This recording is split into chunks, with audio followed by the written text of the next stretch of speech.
I, 28F, need to get this off my chest because I'm really hurting right now. I've been best friends with Rebecca, 29F, for almost 15 years. We met during our freshman year of high school when we were paired up for a biology project.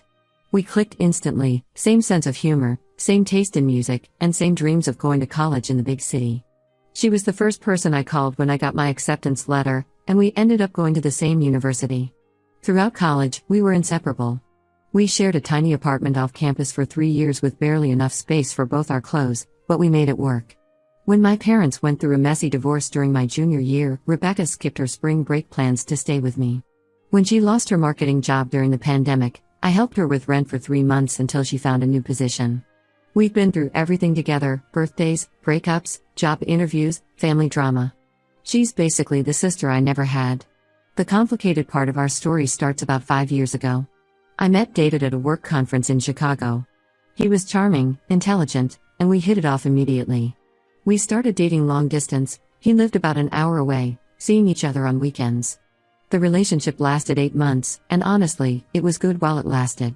We enjoyed each other's company, had similar interests in hiking and photography, and got along well with each other's friends. But the distance started taking its toll, and we both realized we wanted different things. I was looking to settle down in our city, while he wanted to explore opportunities on the West Coast. The breakup was mutual and amicable. We stayed friends on social media, liked each other's posts occasionally, and would chat if we ran into each other at industry events. Rebecca was there for me after the breakup, even though I told her I was fine. She organized a girls' weekend, complete with wine, face masks, and terrible romantic comedies. 2 years after David and I broke up, Rebecca got a job at Trans Tech Solutions, the same company where David worked.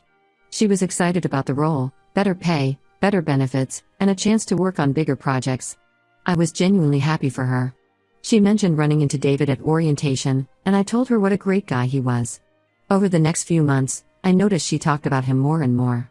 One Friday night, over our traditional pizza and wine dinner, she confessed she had feelings for David. She was worried about how I'd feel, but I encouraged her to go for it. I even helped organize group happy hours where they could spend time together without it being awkward. I watched their relationship bloom and was thrilled when they started dating officially. Fast forward 2 years, and David proposed. The proposal was perfect. He asked for my help planning it because he knew Rebecca would never suspect anything if she thought she was meeting me for our usual Sunday brunch. I helped him set up the rooftop restaurant where we used to have our college study sessions, complete with photos from their relationship and her favorite flowers. Rebecca was over the moon, and I was too. She asked me to be her maid of honor the same day, and I spent the next few months helping her plan everything. We looked at countless venues together, created mood boards for different color schemes, and spent hours on Pinterest planning the perfect wedding. I went with her to every vendor meeting, taking detailed notes because I knew how forgetful she could be. I even helped her narrow down wedding dress styles before she went shopping with her mom. Everything was perfect, or so I thought. 3 months ago, Rebecca asked me to come over to her place after work. She was acting strange, fidgeting with her engagement ring, barely touching the Thai food we ordered, and avoiding eye contact. Finally, she told me she didn't want me at her wedding. I thought she was joking at first, but her eyes were dead serious. She explained that she found some old texts on David's phone while using it to order takeout. The texts were between David and his college friend Mike, from about 3 years ago, before he even met Rebecca. In the texts, David mentioned that I would always hold a special place in his heart because I was his first serious relationship after college and helped him through a tough time when his dad was sick. I tried explaining to Rebecca that these texts were ancient history, that David and I were nothing more than casual friends now, and that I was genuinely happy for them. But she wouldn't listen. She said she couldn't enjoy her wedding day knowing I was there, knowing that somewhere in David's heart, he still had feelings for me. She made me promise not to come to the wedding, saying our friendship would be over if I showed up. I was devastated but agreed because I valued our friendship more than my pride. I continued helping her with wedding planning remotely, ordering personalized favors, coordinating with vendors over email, and even helped her mom organize the bridal shower through text messages.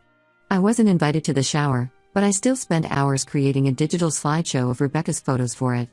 The wedding is in 2 weeks, and I've been trying to make peace with watching my best friend get married through Instagram stories.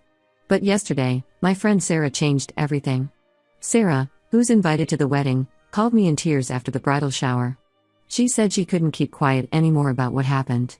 According to Sarah, during the bridal shower, Rebecca spent a good hour badmouthing me to everyone. She told them I was pathetic and desperate, still pining after David after all these years. She claimed I tried to sabotage their relationship multiple times by showing up at their date spots accidentally. The worst part?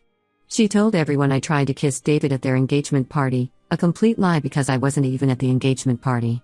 I was home with COVID, which Rebecca knows because she dropped off soup and magazines at my doorstep that weekend. Sarah was so shocked by Rebecca's behavior that she recorded parts of the rant on her phone. She sent me the audio, and hearing Rebecca's voice saying those horrible things about me made me physically sick. 15 years of friendship, and this is what she really thinks of me? Or is she just saying these things to justify not inviting me to the wedding? I'm sitting here, alternating between crying and feeling angry. I've given up so much for this friendship, kept my distance when asked, supported her relationship from the beginning, and this is what I get in return? Should I confront Rebecca? Should I tell David that she's been lying to everyone? Or should I just cut my losses and walk away from this friendship? Edit. Thank you all for your responses. I'm reading through them and trying to process everything.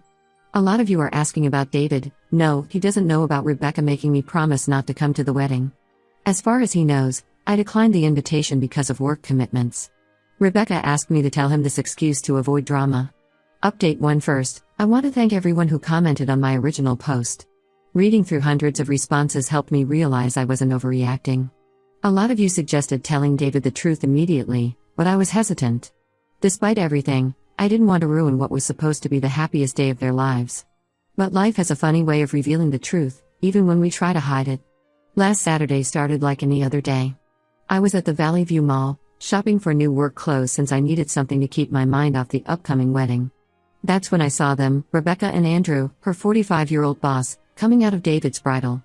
At first, I ducked behind a pillar, not wanting an awkward encounter. Rebecca was holding a garment bag that I assumed was her wedding dress. What happened next made my blood run cold. Andrew pulled Rebecca close in the parking lot, right next to his Mercedes, and kissed her. Not a friendly peck, but a full-on passionate kiss. I felt like I was watching a car crash in slow motion. Rebecca, who had accused me of trying to steal her fiancé, was kissing her married boss just days before her wedding. I took out my phone and recorded a short video, then snapped a few pictures. I knew no one would believe me without proof. I sat in my car for almost an hour afterward, trying to process what I'd seen. I knew Andrew was married with 3 kids. Rebecca had shown me pictures from their company Christmas party where his wife and children were present. She had even commented on how perfect their family seemed. I went home and poured myself a large glass of wine, still unsure about what to do with this information.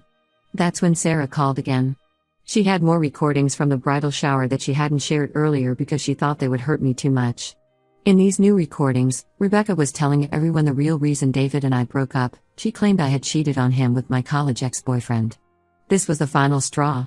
The real reason for our breakup was simple and mutual. We wanted different things in life. David had even helped me set up my dating profile a few months after our breakup. To hear Rebecca spreading such malicious lies about me, while she was the one actually cheating, made me feel physically ill. I called David around midnight, not caring about the late hour. He answered on the first ring, sounding worried because I never call that late. I asked if we could meet the next day. He agreed immediately, suggesting the coffee shop where we used to meet when we were dating. The next morning, I arrived early and got us both coffee. I remembered he likes his black with 1 sugar. When David arrived, he looked tired, like he hadn't slept well. He sat down, and before he could say anything, I pulled out my phone and played Sarah's recordings from the bridal shower. His face went through a range of emotions: confusion, shock, and then anger. I then showed him the text where Rebecca made me promise not to come to the wedding, followed by the pictures and video from the mall. David's hands were shaking by the time he handed my phone back. He revealed that Rebecca had been acting strange lately, working late, being protective of her phone, and getting defensive when he asked about her day. He had attributed it to wedding stress. Then David told me something that made everything worse. Rebecca had been pushing to move up the wedding date, claiming she wanted to get married before her grandmother got too sick to attend. But David had run into her grandmother at the grocery store last week, and she was perfectly healthy, even training for a 5K. David left the coffee shop immediately and drove to Rebecca's apartment. He called me 2 hours later. Rebecca had confessed to everything when confronted. The affair with Andrew had been going on for 4 months. She'd been meeting him at hotels during her late nights at work. The wedding dress shopping trip I witnessed? That was actually their 3rd trip together. She had been too indecisive to pick a dress with her mom, but somehow managed to choose one with Andrew present. The wedding has been called off. David already contacted the venue and vendors to cancel everything. His parents are helping him return the wedding gifts. Rebecca's phone has been blowing up my phone with messages, first apologizing, then blaming me for ruining her life, then apologizing again. She says I had no right to expose her affair, that I only did it because I was jealous of her happiness. The situation at her workplace has exploded too. Someone, not me, anonymously emailed Andrew's wife about the affair. He's been suspended pending an investigation into inappropriate workplace relationships. Rebecca might lose her job too. Part of me feels guilty for being the catalyst that brought everything crashing down. But a larger part feels relieved that the truth is out. I don't have to carry the burden of her lies anymore, don't have to pretend I'm busy on her wedding day, don't have to watch my words around our mutual friends. David asked me to get coffee again next week. He wants to apologize properly for believing Rebecca's lies about me, though I told him it wasn't his fault. I agreed to meet him, but only after things settled down a bit. The last thing I need is Rebecca spreading more rumors about me stealing her fiancé. I'll update again if anything significant happens. Right now, I'm just trying to process everything and move forward with my life. Edit: a lot of you are asking if I regret exposing the affair. No, I don't. Rebecca wasn't just cheating on David, she was actively trying to destroy my reputation while doing so. David deserved to know the truth before making the biggest mistake of his life. Update 2: the aftermath of exposing Rebecca's affair has been intense, to say the least. Everything blew up even more dramatically than I could have imagined, and several shocking developments have occurred since my last update. 3 days after my last post, Rebecca's affair became very public knowledge at Trans Tech Solutions. Andrew's wife, Lisa, showed up at the office during lunch hour. She walked straight to Rebecca's desk, threw a stack of printed hotel receipts on it, and started yelling about how Rebecca destroyed her family. Security had to escort Lisa out, but not before half the office heard everything. Within hours, HR called both Rebecca and Andrew into separate meetings. It turns out Trans Tech has a strict policy about relationships between managers and their direct reports. Both Rebecca and Andrew were fired by the end of the day. Andrew for abusing his position of power and Rebecca for not disclosing the relationship to HR. She tried arguing that it was consensual and private, but the company wasn't having it, especially since they had used company cards to pay for their hotel stays. But Rebecca wasn't done. The next day, she showed up at my workplace, makeup streaked from crying, demanding to speak with me. When security wouldn't let her up, she asked to speak with my manager instead. She told him I had been helping her with wedding planning during office hours, using company resources for personal work, and spending hours on personal calls. She even showed him screenshots of our text messages about wedding vendors, all carefully edited to remove timestamps and context. My boss called me in for a meeting, but thankfully, I had proof of everything. All my wedding-related help had been done after hours or during lunch breaks. I even had my timesheets and email records to prove it. Still, it was humiliating having to explain the whole situation to my boss. Then came the mutual friend situation. Rebecca started telling everyone that I had been secretly meeting David throughout her engagement, that I had manipulated him with old photos and memories, and that I orchestrated this whole exposure to break them up. Some friends actually believed her at first. After all, the timing did look suspicious. But remember those wedding planning sessions I helped with? I had kept everything, every text, every email, every receipt. Including something I hadn't mentioned before. 3 months ago, Rebecca accidentally sent me a screenshot of her hotel booking with Andrew instead of the venue booking. She had quickly deleted it and sent me the correct screenshot, playing it off as a work-related mix-up. I had saved both screenshots, not thinking much of it at the time. I shared everything with our friend group in a group chat. The hotel screenshot was dated months before I caught them at the mall. It proved that their affair wasn't a one-time mistake as Rebecca had been claiming, it was an ongoing relationship that predated my discovery. Most of our friends have cut ties with Rebecca. Even her cousin Emma, who was supposed to be her maid of honor after I was uninvited, stopped speaking to her. David returned all the wedding gifts and used the money from selling the engagement ring to put a deposit on an apartment in Seattle. He's taking that West Coast job he once passed up. The biggest surprise came last week when Lisa, Andrew's wife, reached out to me through LinkedIn. She wanted to meet for coffee and thank me in person. Over coffee, she revealed that Rebecca wasn't Andrew's first affair, she was his third. Each time, he had pursued younger employees who reported directly to him. Lisa had suspected something was wrong this time too, but never had concrete proof until now. All 3 of Andrew's previous affairs had been silently dealt with through HR, with the women either leaving quietly or being transferred to different departments. Lisa had stayed for the kids, believing Andrew each time he promised to change. But seeing those pictures of him with Rebecca, So publicly affectionate when he had always been reserved with her, was her breaking point. Rebecca still maintains she's the victim in all this. She claims I betrayed her trust and exposed her private life out of jealousy. She doesn't see how her actions, uninviting me from the wedding, spreading lies about me, and then trying to get me fired, led to this outcome. I've blocked her number, but she keeps creating new email addresses to contact me. Her latest message accused me of ruining her career prospects. Apparently, her firing has made it difficult for her to find another marketing job in our city. I haven't responded to any of her messages. I never expected things to spiral this far when I showed those pictures to David. But I don't regret it. Sometimes the truth hurts, but it's better than living with lies. Next update will be my last one, as I'm ready to put this whole situation behind me and move forward with my life. Edit. Thank you for all the supportive messages. To those asking, yes, I've kept screenshots of all Rebecca's harassment emails in case I need them for legal purposes later. Update 3. This will be my final update as I've finally reached a place where I can talk about everything without feeling angry or hurt. A lot has changed in the past 6 months, mostly for the better. I left my old job last month, not because of Rebecca's allegations, but because I got an amazing offer from a larger firm with better benefits and a 30% salary increase. The funny thing is, I probably wouldn't have even applied if this whole situation hadn't pushed me to reevaluate every aspect of my life. Sometimes good things come from bad situations. Our friend group has completely restructured itself. Most people chose to stick with me after seeing all the evidence, particularly after Rebecca's attempts to sabotage my career came to light. Sarah, who provided those initial recordings, has become one of my closest friends. We have weekly dinner dates now, and she's introduced me to her wider circle of friends who have been incredibly welcoming. Rebecca moved back in with her parents after losing her job. According to Emma, her cousin who still occasionally updates me, she had to leave her apartment because she couldn't afford the rent without her trans tech salary. She tried to get unemployment benefits, but was denied because she was fired for cause.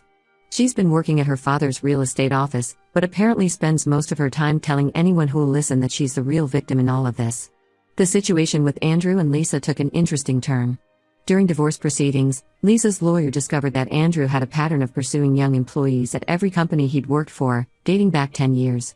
When they threatened to expose this pattern to Trans Tech's board of directors, Andrew agreed to a very generous divorce settlement. Lisa used part of the money to start her own business, and is doing really well. David and I keep in touch through occasional texts, nothing romantic, just friendly check-ins. He's thriving in Seattle, got promoted within his first 3 months, and recently started dating a software engineer he met through work. He told me that exposing Rebecca's affair was the wake-up call he needed. He had been ignoring red flags because he was so invested in the idea of marriage and settling down. The most satisfying development came last week. Remember how Rebecca kept creating new email addresses to harass me? She finally stopped after her father found out. Apparently, she was using the office computers at his real estate firm to send those emails, and the IT guy discovered them during routine maintenance. Her father was furious, not just about the emails, but about the whole situation once he learned the full story. He's making her see a therapist as a condition of continued employment. As for me, I've learned some valuable lessons about friendship and self-respect. I've stopped being the person who sacrifices everything to maintain relationships that aren't reciprocal. My new job is going great, I've made new friends who value honesty, and I've even started dating again. The hardest part was accepting that the Rebecca I thought I knew never really existed. The person who helped me through my parents' divorce, who shared an apartment with me in college, who I trusted with everything, that person was just a role she played. The real Rebecca was capable of cheating, lying, and trying to destroy someone who had always supported her. I've gone completely no contact with Rebecca. Her parents' house is on my way to work, and sometimes I see her car in the driveway.